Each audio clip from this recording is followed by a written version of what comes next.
A group of armed men have stormed a university compound in Garissa, a town in the northeastern province of Kenya.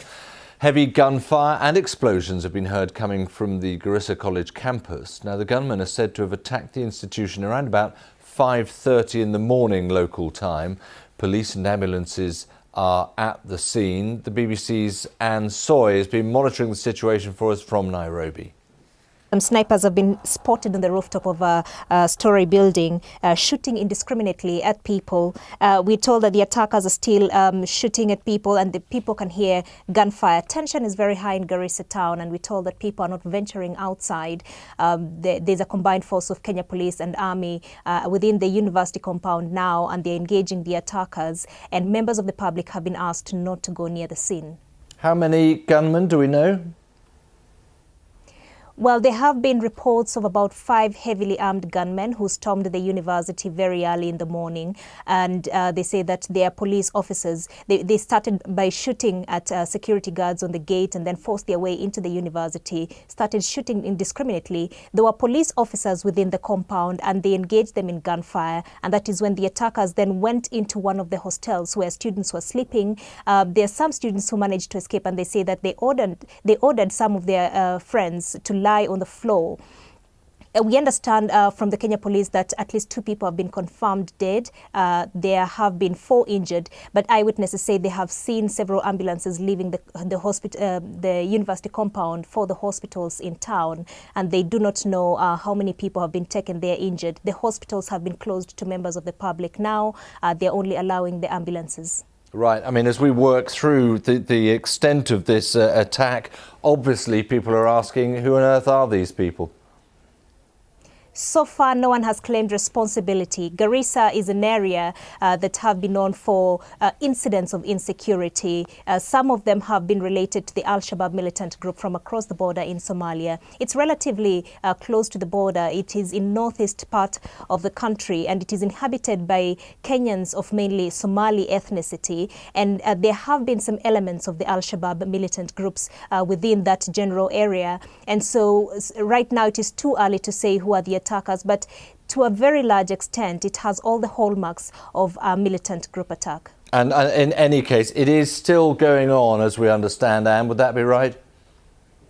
That's right. There's still exchange of fire coming from the hospitals, from the university, and eyewitnesses also say that they have had explosions, and they're also seeing a huge fire from the compound. I'm in Garissa town where the attack has just happened this morning in Garissa town, and they said the college is not very far from where I am, which was attacked last night by armed gunmen whose number are not known up to now. There are a lot of military police officers guarding that area. There are also ambulances heading to that place. I managed to speak to a teacher who is a resident close to that particular college, and she told me some students came to her house as early as 5 a.m. in the morning, running away from the gunfire, and they have just disappeared into the bush. They had to give them shelter, but they could not even wait for the dawn to come so that they can be rescued. As I'm talking to you, the police officers, Kenya Armed and Army personnel have come to the area. There's still bullets that have been heard from inside the college.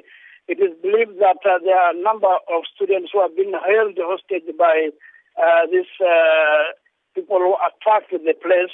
There's also a report that one of the students told the said teacher whom I spoke to that he had seen a police officer who was inside there who is injured, and the others have maybe managed to run away because there are a few number of police officers who are normally guarding that particular college at night, and they have been trying to resist the attack by the gunmen whose number is not known, and it is believed that apart from the guns they are firing at, they also have explosives because the teacher whom I spoke to, who resides very close to the school, who is very, very frightened, who is really scared, told me that she doesn't know even what to do. She cannot go out of her house because she says that she hears explosions, she hears gunfights. You don't know who is fighting who. You don't know how many people are inside there. There are students, there are lecturers, there are other increase of the students who are in that particular college. The college is about 2 to 3 kilometers away from Garissa town, and it's about 4 kilometers from the main military camp and the Garissa police station, where the armed police officers are stationed. So far, the town is tense. People are not, going on with the business as usual. You can see everybody is really worried here. Some of the people have opened their shops. The buses which were ferrying people to school this morning, some of them could not go to the school. Some of them managed to reach the schools. There's a heavy tension within the town, and even movement of people and vehicles are very, very sketchy here.